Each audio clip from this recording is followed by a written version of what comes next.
Be a good teammate. It will come back to you when your team lifts you up. Hey, you, how's it going? How are you? It's AD Roundtree. Welcome to this, your Friday edition of the show. Yeah, Friday, my friend. Excellent job. You did it. You made it through yet another week.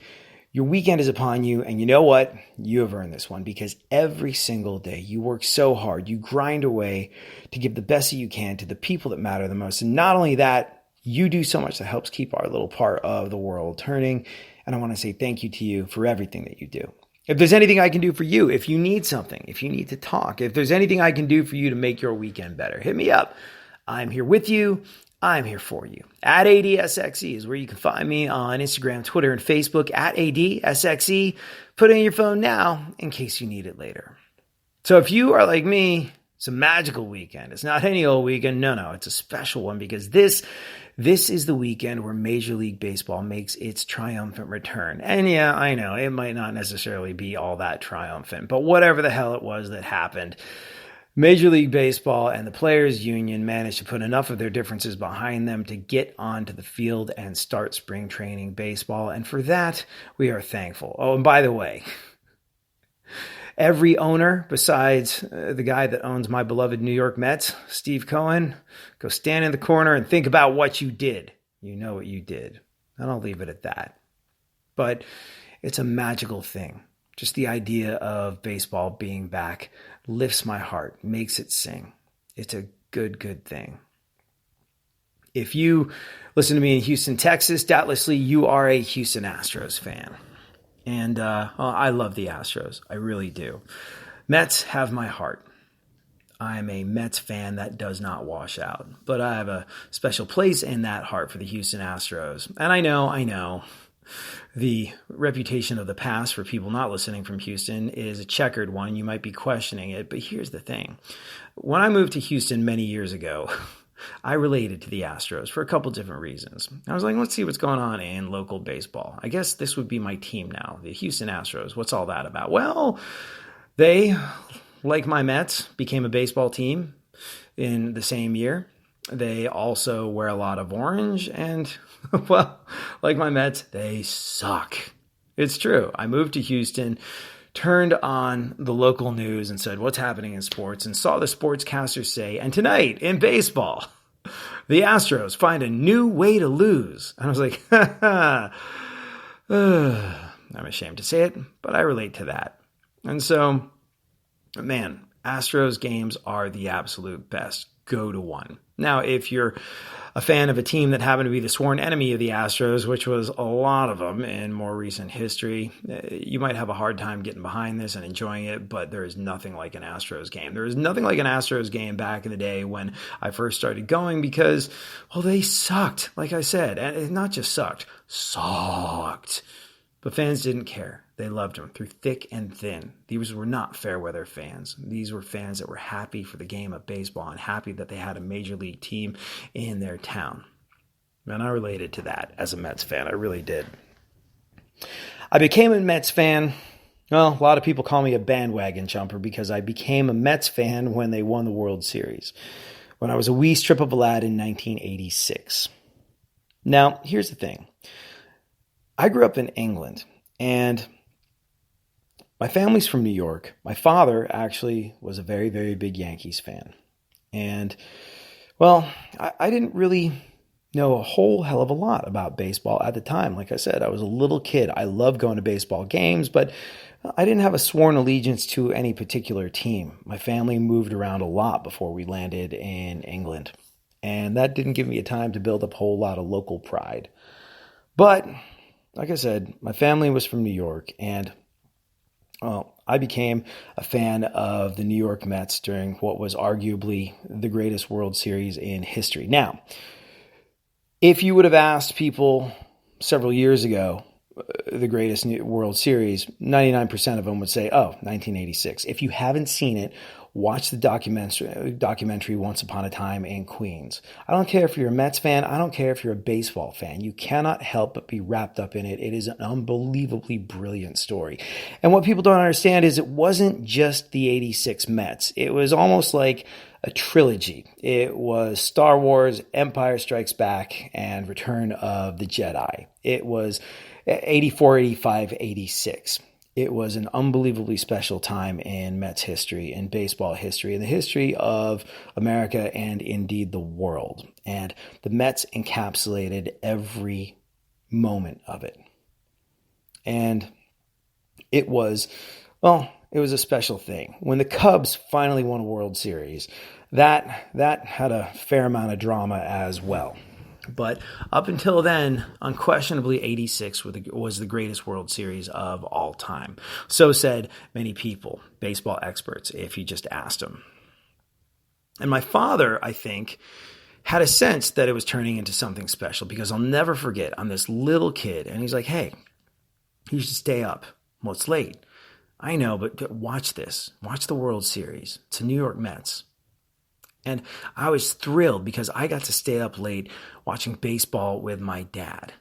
Now, remember, England is many hours ahead of the East Coast of America. So I'm staying up way, way, way past my bedtime. I'm watching baseball with my father, who was the star pitcher on his high school baseball team and remained an amazing pitcher up until I started playing baseball. Man, he could throw a curveball that was just, well, it was impossible to catch. I couldn't imagine being someone trying to face it. But there I was, little kid, knew my family was from New York. There's a New York team playing what turns into, the single greatest World Series of all time, up to and including the parachuter with a Let's Go Mets flag parachuting onto the field. You just couldn't write anything better than this. It was unfreaking believable. And I was bit. I was a New York Mets fan ever since. It doesn't wash out. And I was excited. I was like, I'm from New York. I'm a New York Mets fan. I guess this is just going to be great from now on. Narrator. It was not great from now on. It was many years of heartbreak, disappointment, and let's be real here, sucking. It wasn't good. But being a Mets fan, that's not something you choose. That's not something anyone chooses. That's something that is thrust upon you for some reason, and it does not wash out. It will never wash out for me. So I'm incredibly excited to have my beloved New York Mets back. I'm incredibly excited to have baseball back. There's absolutely nothing like it. And, it's interesting because I feel like I've learned a lot from baseball. I played baseball. One of my biggest mistakes, I think, was quitting baseball. I'll never forget, I was a pitcher, and I was pretty good. One of my proudest moments, my heart still sings, especially after losing my father a little while ago when I think about this. But I remember when my father, out in the backyard, playing catch with me, realized I had an arm. Realized I could fire a fastball in there pretty quick. And I'll never forget him calling my mom, being like, come on, come outside. Look what the boy can do. It was amazing. I'll never forget it. Never ever in my life. One of the greatest moments of my life. Thank you, Dad. I love you and I miss you. But baseball has an incredible way of revealing character. Baseball is a mixture of personal responsibility and responsibility to your teammates. And I noticed something about baseball. And it's one of the reasons I'm sad I gave it up. I gave it up, and this was a huge, huge mistake. I had an arm. I was pitching up a storm. I had a growth spurt early, too. I'm like the same height now that I was when I was 13 years old. So not only was I able to throw, I was a little bigger, I was a little stronger, I was a little faster than most of the kids my age when I was getting into high school. And I remember playing on the JV team while I was still in middle school. Kind of cool. And when I was a freshman coming up, there was this notion that, he's just going to skip. He's going to skip junior varsity. He's got to go right to the varsity pitching squad because, and by the way, this sounds super impressive. I went to a very small school in England where not a lot of people played baseball. So I was king of a very small hill when it came to 13, 14-year-old pitchers. But I'll never forget, and this was a huge mistake. I showed up to school the year where I was supposed to be a shoo-in for the varsity baseball team, and first day of school was gym class. I didn't know. I didn't read the schedule. I got confused. I'm not sure. But as it turns out, the gym teacher, also the varsity baseball coach, not super understanding about such things, chewed me the hell out for not having my sweatpants and a t-shirt to go run track on the first day of school. And I was like, that guy's a baseball coach? Well, I guess I'm done with baseball. And I was. Stopped playing. I got super focused on a whole bunch of other things like music and art and writing and English and all of the above that put me where I am today. I'm very happy about that because, I wasn't going to the majors or anything. But I really, really regret not continuing to play baseball because of the way it reveals character. It's this incredible mixture of personal responsibility and responsibility to your teammates. And baseball teaches you how to lose. Somebody who strikes out 50% of the time is getting paid zillions of dollars. And, well, it makes you okay with the agony of defeat. It makes you okay at striking out. It makes you okay at losing. It makes you good at picking yourself up, dusting yourself off, and knowing that law of averages says, I don't suck at this. There will be some wins in my future. It's an incredible skill to pick up at a young age. And I sort of missed out on that when I bailed because I didn't like how the baseball coach spoke to me. See, that's the punk rock gene. That's the gene that says, F you, bite me, I'm out. Super fast. And, well, the idea of questioning authority is a healthy one. I believed then, and I still believe now, but I wish I would have stuck with it because I didn't play a ton of sports, but all the sports that I played after that were, not team sports. It was mostly running that I was good at. I was the fastest kid in my school. I was the one kid to break 5 minutes on the mile during the presidential fitness class. I can't remember what I ran. I think it was just under 5 minutes, like 4:50 something. But it was a pretty big deal. People sort of word got around school for a while and be like, he's the fastest kid in the school. He might be the fastest kid in England. I don't think I was the fastest kid in England, not by a long stretch, but I was pretty fast. But you know what running does? It teaches you about yourself. It doesn't necessarily teach you responsibility to others. And it doesn't teach you the art of being a teammate. And being a teammate is so unbelievably important. And it really dawned on me a little while ago when our beloved New York Mets were rather famously purchasing the services of one Francisco Lindor. And not only is Francisco Lindor, last season aside, a guy with an incredible record of playing baseball, but the thing that kept coming up over and over again was that he was a great teammate. He was a great teammate. And the things he could do for the clubhouse, the things he could do for the people around him, the way he lifted people up, the way he inspired people with his work ethic, the way he made everyone he was around better was really something.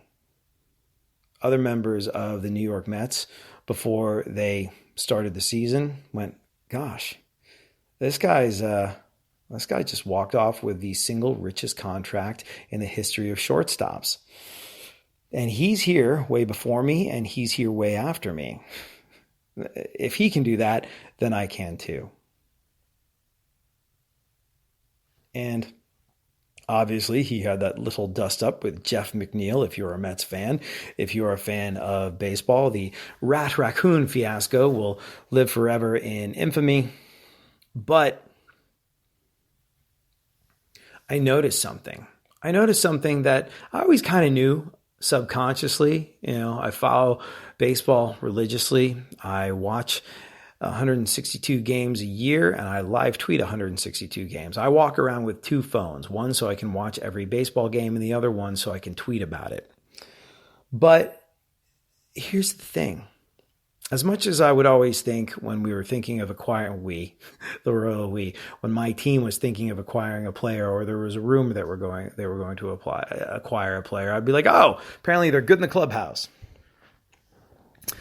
But good in the clubhouse, while I knew what that meant, it didn't really hit home until Francisco Lindor walked away with the single richest contract in the history of shortstops. And when people talked about why, it was not just the fact that he was good at hitting and fielding. It was the fact that he was a great teammate. That being around him felt good for other people.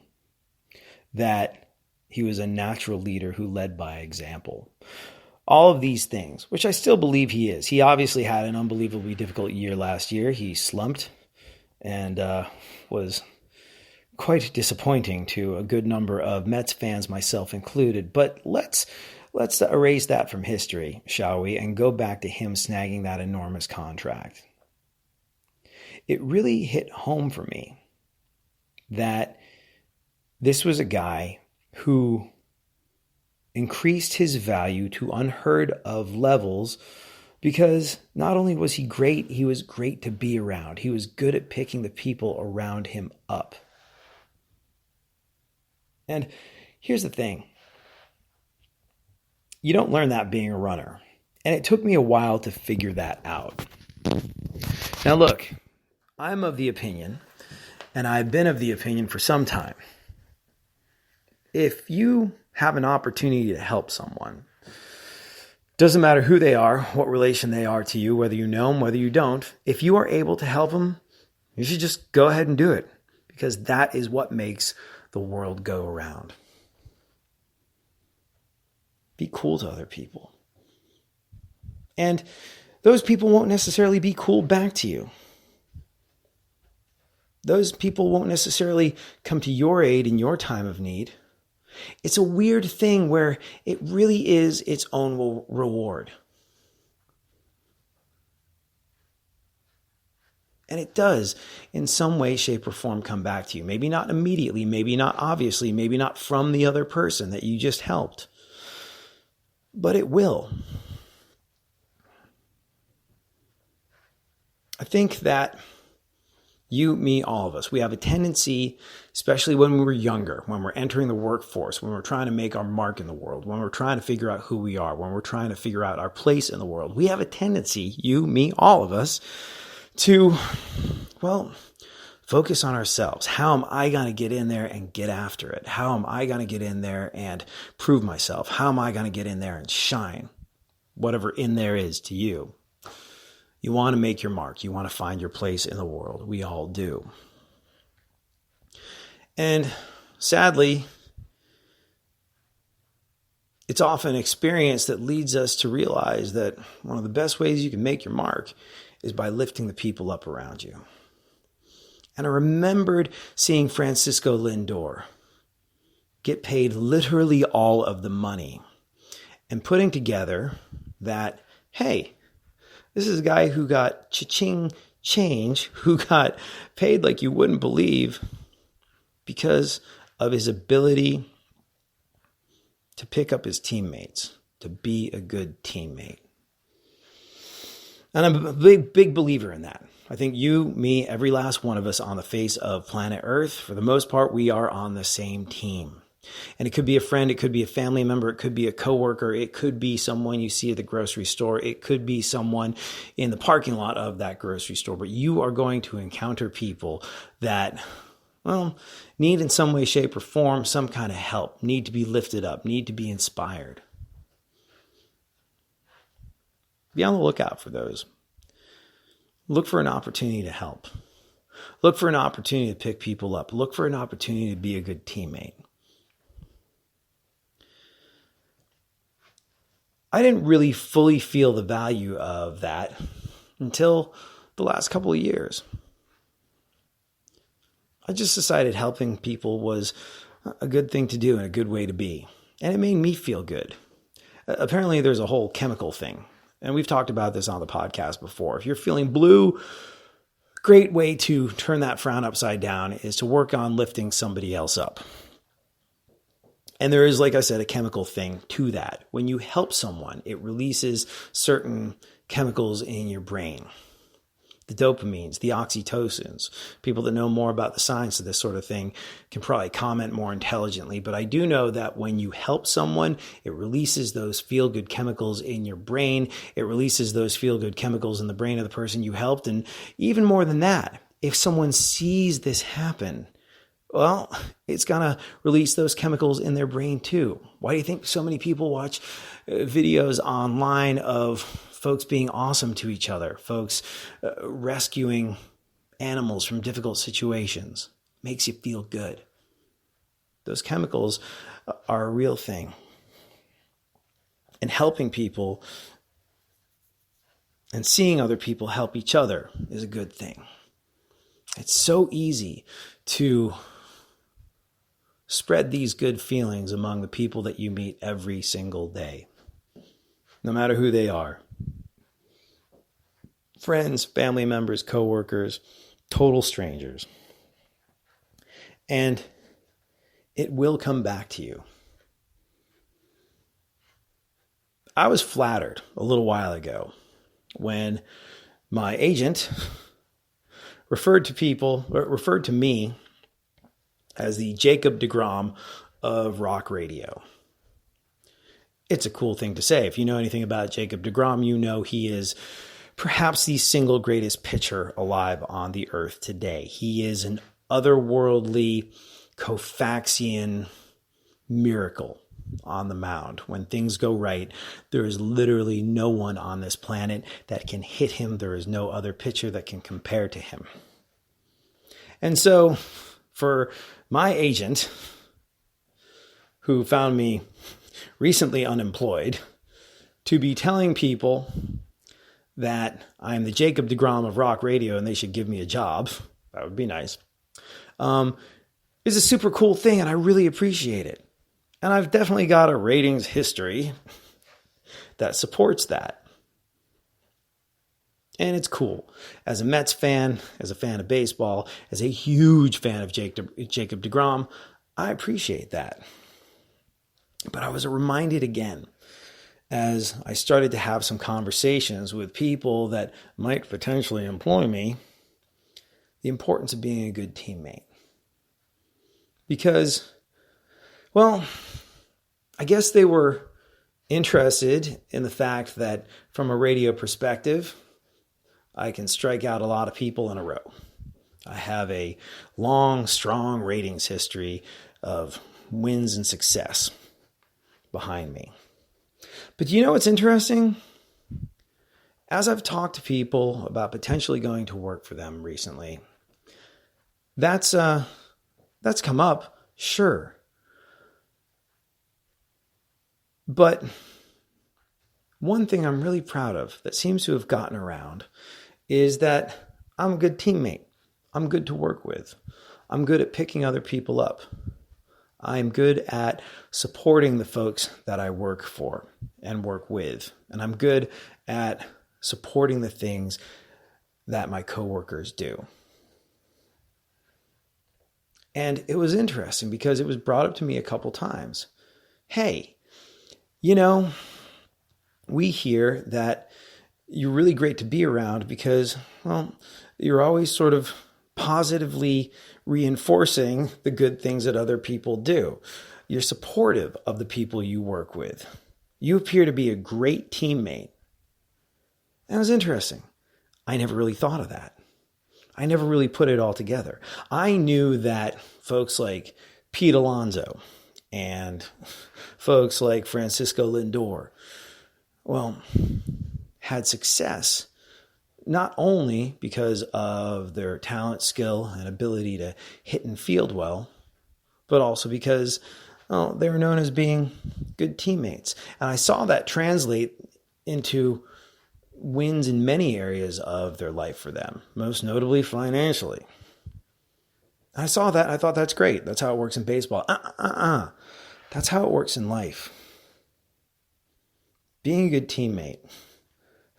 Hopefully I will wind up employed sometime soon. And if I do, I think it'll have more to do with the fact that I, over the years of just wanting to be cool to other people and wanting to help other people, got a reputation for being a guy that's good to be around, a guy you want on your side, a guy you want on your team, a good teammate. I was always happy if I could put a smile on my face. I never really imagined it would come back to me in this way. I never expected it to. I never thought, I help other people out. Why does anyone help me out? No. That's not how it works. It really is its own reward. It's those feel-good chemicals going off in your brain. But it has really hit home for me as I have been in the wilderness, unemployed for a little while now. How much it has served me to be a good teammate to others. And I'm not trying to impress you. It's as much of a learning experience for me as it is anyone else. It never occurred to me that being a good teammate could come back to you in that way. Like I said, it was its own reward. The other things, well, those were for the Francisco Lindors of this world. But I see it. I see it now so clear, right in front of my face, that, well, it's great to be able to throw that fastball. It's great to be awesome at what you do. It's great to rack up a list of accomplishments and achievements that make you feel like you are the king or queen of the universe. It's great to have a glittering resume full of wins and successes. It is great to sell out shows. It's great to do all these things that people kind of build themselves up on. But it is even better to be able to make the people around you feel good. Do it this weekend, and it will come back to you. Maybe not today, maybe not tomorrow, but eventually. And in the meantime, well, you'll be putting smiles on the faces of the people you know and love, and maybe some strangers too. Be a good teammate. It will come back to you. That is it for me. Thank you so much for hanging out. Thank you for being a part of my radio family. As always, this time that you and I spent together, it's the best part of my day. I'll be back soon. We'll do it all over again. Have a great one. You've earned it. Later.